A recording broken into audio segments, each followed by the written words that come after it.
उस समय लोग और उनकी पत्नियां अपने यहूदी भाई बंधुओं के विरुद्ध बड़ी बड़ी शिकायतें करने लगे। कुछ लोग कहते थे, हमारे अनेक पुत्र और पुत्रियां हैं, हमें अन्न दिया जाए जिसे खाकर हम जीवित रह सकें। अन्य लोग कहते थे, इस अकाल में अन्न के लिए हमें अपने खेतों, दाखबारियों और घरों को गिरवी रखना पड़ रहा है। और कुछ लोग कहते थे, अपने खेतों और दाखबारियों का कर राजा को देने के लिए हमें ऋण लेना पड़ रहा है। हम अपने भाइयों के रक्त संबंधी हैं, हमारे पुत्र उनके पुत्रों जैसे हैं, फिर भी हमें अपने पुत्र पुत्रियों को उनके यहाँ दास दासियों के रूप में रखना पड़ता है। हमारी कई पुत्रियाँ उनकी दासियाँ बन चुकी हैं। हम लाचार हैं क्योंकि हमारे खेत और दाखबारियाँ दूसरों के हाथ में हैं। उनकी इस तरह की बातें सुनकर मुझे बड़ा क्रोध हुआ।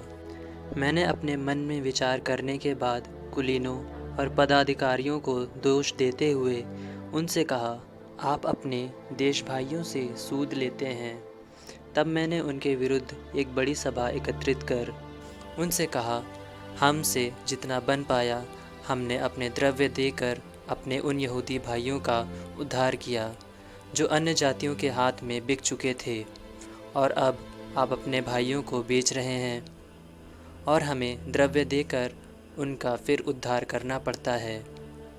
वे चुप रहे और कुछ उत्तर ना दे सके। मैंने फिर कहा, आप लोग जो कर रहे हैं वह ठीक नहीं है। आपको हमारे ईश्वर पर श्रद्धा रखनी चाहिए, जिससे हमारे गैर यहूदी शत्रु हमारा अपमान नहीं करें। मैं, मेरे भाई बंधु और मेरे सेवक उन्हें पैसा और अन्न उधार देते हैं। अब हम सब उनका ऋण माफ़ करें। आज ही उन्हें उनके खेत, दाखबारियाँ, जैतून कुंज और घर लौटा दें, और जो पैसा, अन्न, अंगूरी और तेल उधार दे चुके हैं उसका सूद माफ़ करें। इस पर उन्होंने कहा, हम उन्हें वापस दे देंगे और इसके बाद उनसे कुछ नहीं मांगेंगे। आपकी जैसी आज्ञा है हम वैसा ही करेंगे। अब मैंने याजकों को बुलवाकर उनसे यह प्रतिज्ञा पूरी करने की शपथ ली। इसके बाद मैंने अपने वस्त्र की धूल झाड़ कर कहा, यदि कोई व्यक्ति अपनी प्रतिज्ञा पूरी ना करे तो ईश्वर इसी तरह उस मनुष्य को उसके घर और उसकी संपत्ति से अलग कर दे।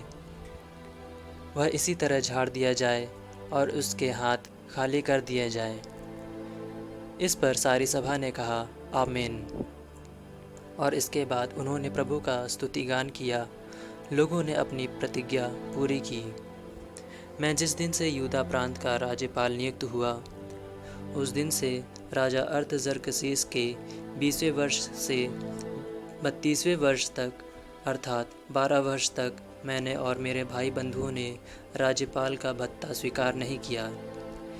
मेरे पहले के राज्यपालों ने लोगों का बोझ भारी बना दिया था।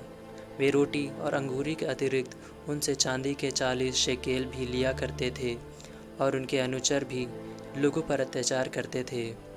मैं ईश्वर पर श्रद्धा रखता था, इसलिए मैंने ऐसा नहीं किया। मैंने इस दीवार के निर्माण में भी हाथ बटाया और किसी का खेत नहीं लिया, और मेरे अनुचरों ने भी वहाँ काम में सहायता पहुँचाई।